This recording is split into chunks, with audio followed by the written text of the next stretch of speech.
Imagine você viver em um mundo onde você é condenado pela mídia internacional por dizer somente a verdade. Além disso, essa verdade que você contou diz respeito sobre a vida de milhares e centenas de inocentes, civis comuns, como eu e você, que perderam a vida. Imagine você expor todo tipo de corrupção em nome da liberdade de imprensa, denunciar crimes verdadeiros de guerra e ser condenado por isso. Que mundo sombrio parece esse, não?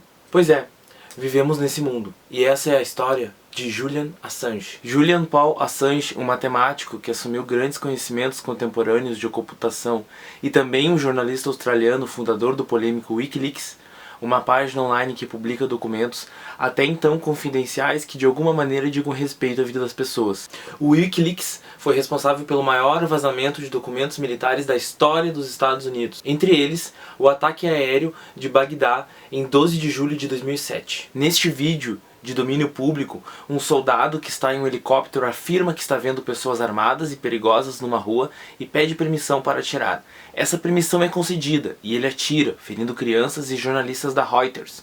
Isso foi um escândalo imenso, porque se tratava de um claro ataque ao jornalismo independente. Assange, então, é odiado nos Estados Unidos, tendo sido até feito um filme sobre ele em 2013, O Quinto Poder, que falava bem mal da sua imagem, o tratando como um narcisista e egocêntrico. Os governos estadunidenses, por sua vez, acusam Assange de ser um colaborador do governo russo, principalmente de Vladimir Putin, ainda que por diversas vezes o site Wikileaks tenha publicado documentos que também atacassem os russos e o seu governo. O que se descobriu é que até mesmo Netanyahu, o primeiro-ministro israelense, sempre aliado dos governos estadunidenses, era perseguido também e observado pela NSA, National Security Agency. Um ex-operador dessa agência, inclusive, era Edward Snowden, que ficou muito famoso em 2013 por também vazar documentos e se exilar na Rússia. O Snowden, inclusive, achava muito contraditório que o país onde ele pudesse falar em liberdade de imprensa era justamente a Rússia, que é tão atacado pelos países ocidentais. O Putin afirma que o o Snowden fez foi errado, e na realidade ele apenas mantém protegido ele lá porque isso ajuda ele no embate com os Estados Unidos. No final das contas, nem o governo russo e nem o governo estadunidense está mesmo preocupado com a liberdade de imprensa. Eles estão preocupados com o que podem favorecê-los ou não contra o outro. E é claro que quando o Assange foi preso, o Putin ironizou: é essa democracia que vocês tanto falam, é essa democracia que vocês defendem, que prende o cara que está falando em nome da liberdade? É contraditório, não é? Não que ele tenha muita moral para falar sobre, mas é que realmente parece contraditório quando chamam o Putin de ditador e os outros de democratas. Enfim, após os vazamentos de 2010, os Estados Unidos começaram a puxar todos os outros países do mundo a perseguir o Julian Assange, concomitantemente.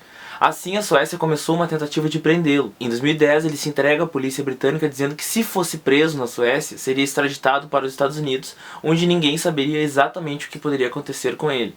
Quando Assange percebe o que está acontecendo, ele se refugia na embaixada equatoriana em Londres, que havia dado asilo político.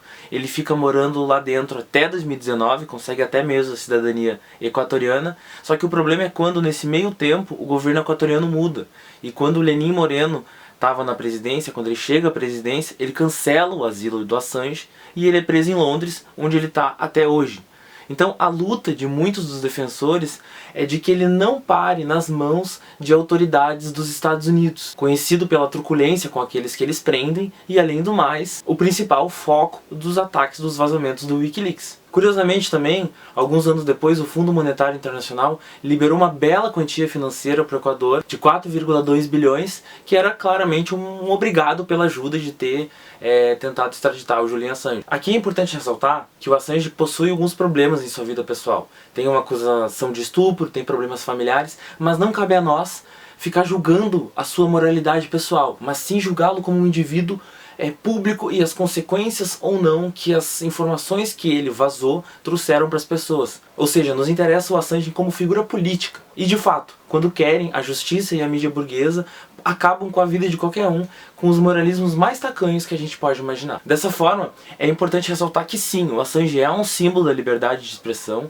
e uma pedra no sapato do imperialismo dos Estados Unidos, sejam quais consequências isso possa ter. O problema aqui, e o que menos é comentado pela mídia, é o conteúdo do que a Wikileaks publicou até hoje. Por exemplo, o site vazava algum documento absurdo de algum governo violando os direitos humanos, matando civis, assassinando, derramando sangue. Mas logo a discussão se tornava assim: mas de onde foi tirada essa fonte?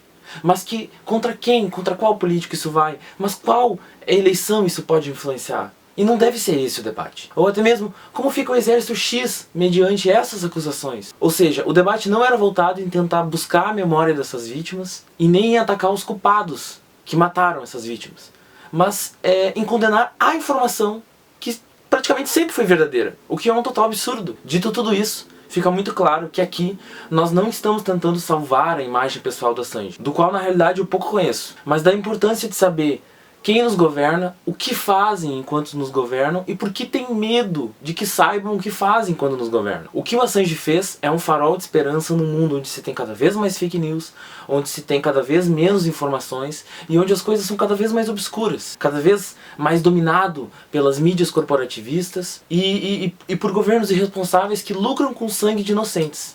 Então por isso, sempre Assange livre.